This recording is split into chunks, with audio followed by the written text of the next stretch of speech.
ازيكم يا شباب وكل سنة وانتم طيبين. النهاردة يا جماعة احنا هنكمل كلامنا عن عقود اليونان والتقديم اللي فتح الفترة اللي فاتت. يمكن المرحلة الأولانية خلصت. احنا قلنا يا جماعة يا ريت الناس تبدأ تقدم في العقود ديت، وحطينا الروابط وقلنا خصوصا المصريين مطلوب يا جماعة 5000 عامل للعمل في مزارع اليونان.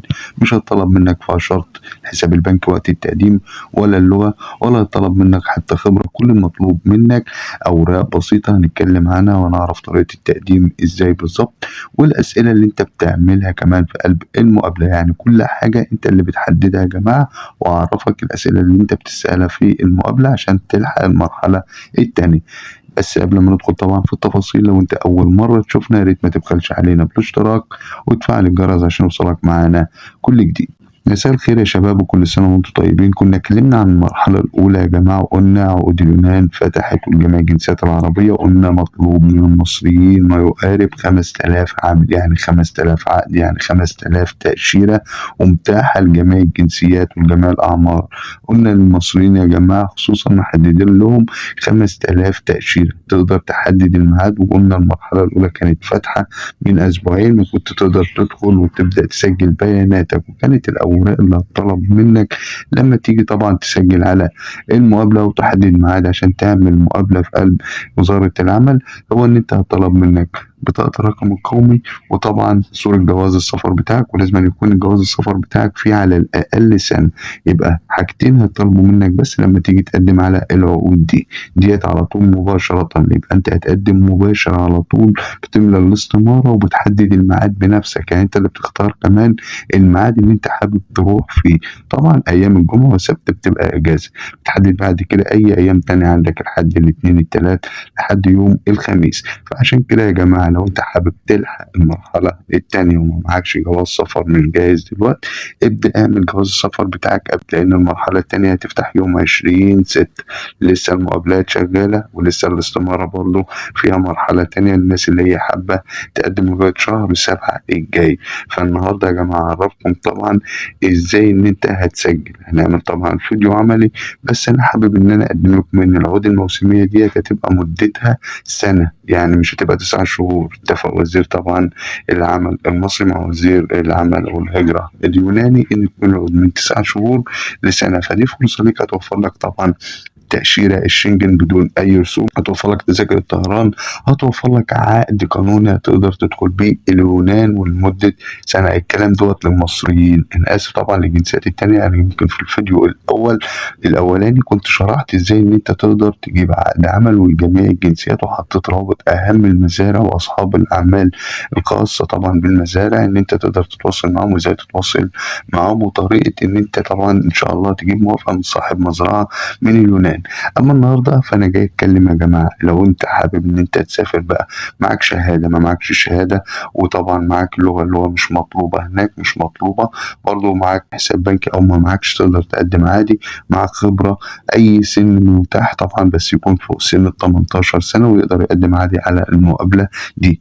اول حاجه لما تدخل على الرابط بتعمل تسجيل على وزاره القوى العامله برقم القومي بتاعك، وبعد كده بتبدا تدخل على الاستمارة هي قافلة اليومين دول. يعني انت لو دخلت حتى على الرابط اللي انا هبقى سايبه في قلب صندوق الوصف، هتلاقي ان انت اول ما تدخل على وزارة العمل اللي هي دي وزارة القوى العاملة يقول لك طبعا المرحلة التانية هتبدأ تفتح عند العيد الأضحى. فانت ابدأ جاهز طبعا. إيه الأوراق اللي احنا هنقولها دلوقتي اللي هي بطاقة الرقم القومي تكون سارية، برضه يكون معاك صورة جواز السفر بتاعك برضه يكون ساري، ويكون في مدة على الأقل سنة. هتبدأ تملى طبعا كل بياناتك. الخانات اللي هيبقى متعلم عليها بالأحمر بتسجل عادي باللغة العربية ما بيضرش.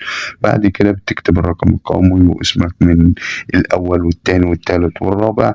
بعد كده بتبدأ تملى البيانات المحافظة بتاعتك ومحل إقامتك، كلها بيانات سهلة. هتلاقي في قلب طبعا بطاقة الرقم القومي اللي هي الاي دي أو الهوية عشان الناس تبقى واخدة بالها من النقطة ديت. وطبعا بعد كده بتخش على بيانات جواز السفر، لازم أن يكون جواز السفر بتاعك في سنة على الأقل، لأنها تكتب تاريخ اللي هو مثلا إصداره وتاريخ انتهائه. بتحدد بعد كده الميعاد اللي انت حابب تعمل فيه المقابلة، وبتعمل بعد كده حفظ البيانات بيجيلك طبعا بالميعاد والوقت اللي انت هتروح تعمل فيه مقابلة. طبعا مش هتحدد يوم الجمعة والسبت، لأن طبعا الجمعة والسبت بتبقى أجازات رسمية. بعد كده انت بتروح بالنسبة للمقابلة بتاعتك، طبعا بتاخد الدور بتاعك ويدخلوك تعمل المقابلة. الناس هتبدأ هنا تستفسر عن الأسئلة اللي هتسألها لما تخش المقابلة. هتبقى طبعا في المجال الزراعي، دي حاجة ولا بد منها، لأن انت رايح أساسا ان انت تشتغل في الفلاحة، فأكيد كل الأسئلة هتكون متخصصة في العمل في الزراعة. سواء بقى عندك خبرة أو ما عندكش خبرة، أو مثلا انت أساسا ما تعرفش أي حاجة في الفلاحة، ممكن تدخل على جوجل وتهتم بالأسئلة اللي هنتكلم عنها النهاردة، تبدأ تبحث عنها. يعني في أغلب الأسئلة اللي هيسألك عنها مثلا عن المحاصيل الصيفية في مصر، المحاصيل الشتوية في مصر، طبعا أهم أدوات الزراعة في مصر، طبعا أهم أنواع الأراضي. فالكلام ده أنت لازم تبقى واخد بالك منه. ممكن تدخل طبعا وتبدأ تبحث في العقود ديت، هتوفر لك هناك الإقامة والسكن والتأمين الصحي، وطبعا راتب شهري ولمدة سنة ولجميع الأعمار. أسهل فرصة ليك طبعا إن أنت تقدر تدخل بيها اليونان.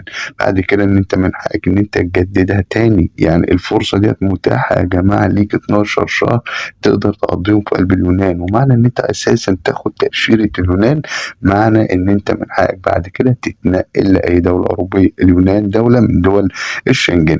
فلو فاتتك المرحلة الأولى احنا كنا اتكلمنا عنها، قلنا يا جماعة اليونان منزلة عقود موسمية وطالبة 5000 عامل في مجال الزراعة وخصوصا المصريين، وقلنا رابط التسجيل هيبقى في قلب صندوق الوصف. الرابط برضه هيبقى في قلب صندوق الوصف. والمرحلة التانية هتفتح يوم 20/6 بعد عيد الأضحى. هيطلب منك بالظبط ورقتين، اللي هي البطاقة الهوية والبطاقة الشخصية زي ما بنقول بالمصري.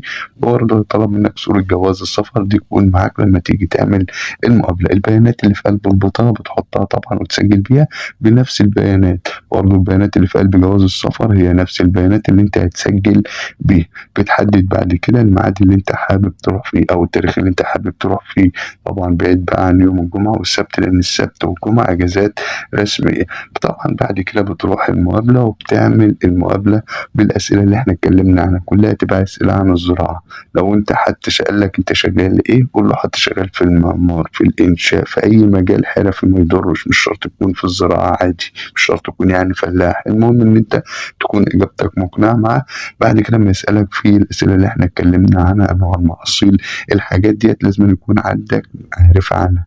انت بقى مش فلاح، بتدخل تبدأ تبحث في جوجل وتطلع طبعا يعني ايه أهم المحاصيل في مصر، أهم المحاصيل في اليونان، وقت الزراعة في اليونان، وطبعا تعرف المحاصيل الصيفية والمحاصيل الشتوية، وتعرف نوع الأراضي. الحاجات ديت وأدوات الزراعة، الحاجات دي أغلب الأسئلة أو أهم الأسئلة اللي بتتسأل لك وقت المقابلة. طبعا مفيش سن محدد، مفيش طبعا حساب بنكي، مفيش رسومات تدفعها عشان محدش يقول لك ادفع رسوم والكلام دوت. لا، ممكن لو حد قدم لك وساعدك هياخد منك رسوم، دي حاجة تانية.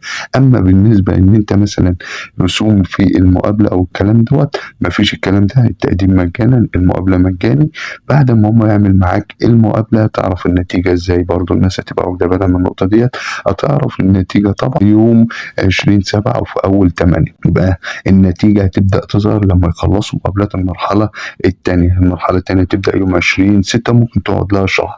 فالحق يحجز ميعاد وحدد. طبعا الكل بيحجز مواعيد، والكل بيقدر يخش على الموقع ويعمل الميعاد اللي هو حابب يروح فيه المقابلة. والأوراق سهلة. لو جواز السفر بتاعك دلوقتي منتهي، الحق جدده، الحق جدده على اساس ان انت تبدا تحجز الميعاد. الميعاد هتبدا الموقع يفتح تاني يوم 20/6، لسه قدامك مهله. ممكن تاخد الجواز بعد اسبوعين ان شاء الله. وديت فرصه سهله ليك بقى، محدش بقى هيستغلك، محدش هيسمسر عليك، محدش هيقول لك ادفع لي مبالغ، لا، منك للقوى العامله على طول. وانا هسيب لكم ان شاء الله رابط تسجيل في قلب صندوق الوصف. اما اللي حابب ان انا اساعده واقدم له باذن الله والرابط فتح معاه، يقدر يتواصل معايا من خلال الواتس. ورابط الواتس طبعا موجود عندكم يا جماعه في قلب القناه. فان شاء الله نتكلم في النقطه ديت، وبالتوفيق للجميع باذن الله. ولو في اي استفسار تناسبونا في قلب التعليقات، وانا في اقرب فرصه هرد عليكم. شكرا لكم وبس كده.